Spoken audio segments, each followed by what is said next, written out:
ناظرین اب رخ کرتے ہیں اٹک کی طرف، جہاں سے ہمارے district bureau chief Altaf Tahir کی خصوصی رپورٹ کے مطابق چیف ایگزیکٹو امت اسلامیہ کالج اور اسکول پنڈ سلطانی اور ممتاز زرعی سائنسدان منظور حسین نے 5 فروری یوم یکجہتی کشمیر کے حوالے سے اسمبلی میں خطاب کیا۔ آئیے دیکھتے ہیں ان کا کیا کہنا تھا۔ اس لیے کہ کشمیر کے ہمارے مسلمان بھائی وہ سال ہا سال سے انڈیا کی فوج کے ظلم و بربریت کا شکار ہیں اور اکثریت میں ہونے کے باوجود ان کو اپنا حق نہیں دیا جا رہا۔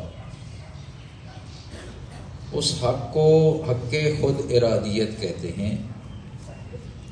حق خود ارادیت کا مطلب ہوتا ہے کہ وہ جس کے ساتھ چاہیں مل جائیں، چاہیں تو انڈیا کے ساتھ مل جائیں، چاہیں تو پاکستان کے ساتھ مل جائیں، اس کو حق خود ارادیت کہتے ہیں۔ تو 5 فروری کو پوری دنیا کے مسلمان کشمیریوں کے ساتھ یوم یکجہتی مناتے ہیں کہ کشمیر کے مسلمانوں کو ان کا حق دیا جائے، ان کو آزاد کیا جائے، انہیں اپنی مرضی سے الحاق کرنے کا اختیار دیا جائے اور ان پر جو ظلم اور بربریت کے پہاڑ توڑے جا رہے ہیں ان کو ختم کیا جائے۔ یہ چیزیں ہم لوگ اور تو کچھ کر نہیں سکتے، لیکن اپنی آواز تو بلند کر سکتے ہیں۔ پوری دنیا کے سامنے اس چیز کا اظہار تو ہم کر سکتے ہیں کہ ہم اپنے ان مسلمان بھائیوں کے ساتھ ہیں، اس لیے کہ پورے دنیا کے مسلمان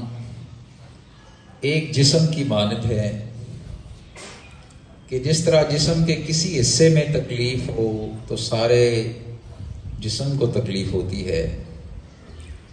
تو دنیا کے کسی حصے میں ہمارے کسی مسلمان بھائی کو تکلیف پہنچے تو ہم سب کو تکلیف پہنچتی ہے۔ تو آج ہمارے کشمیری بھائی تکلیف میں ہیں تو ہم 5 فروری کو اس چیز کا اظہار کرتے ہیں کہ ہم ان کے ساتھ کھڑے ہیں۔ میں نے کل آپ بچوں کو بتایا تھا کہ 5 فروری کو سلطانی اڈے کے اوپر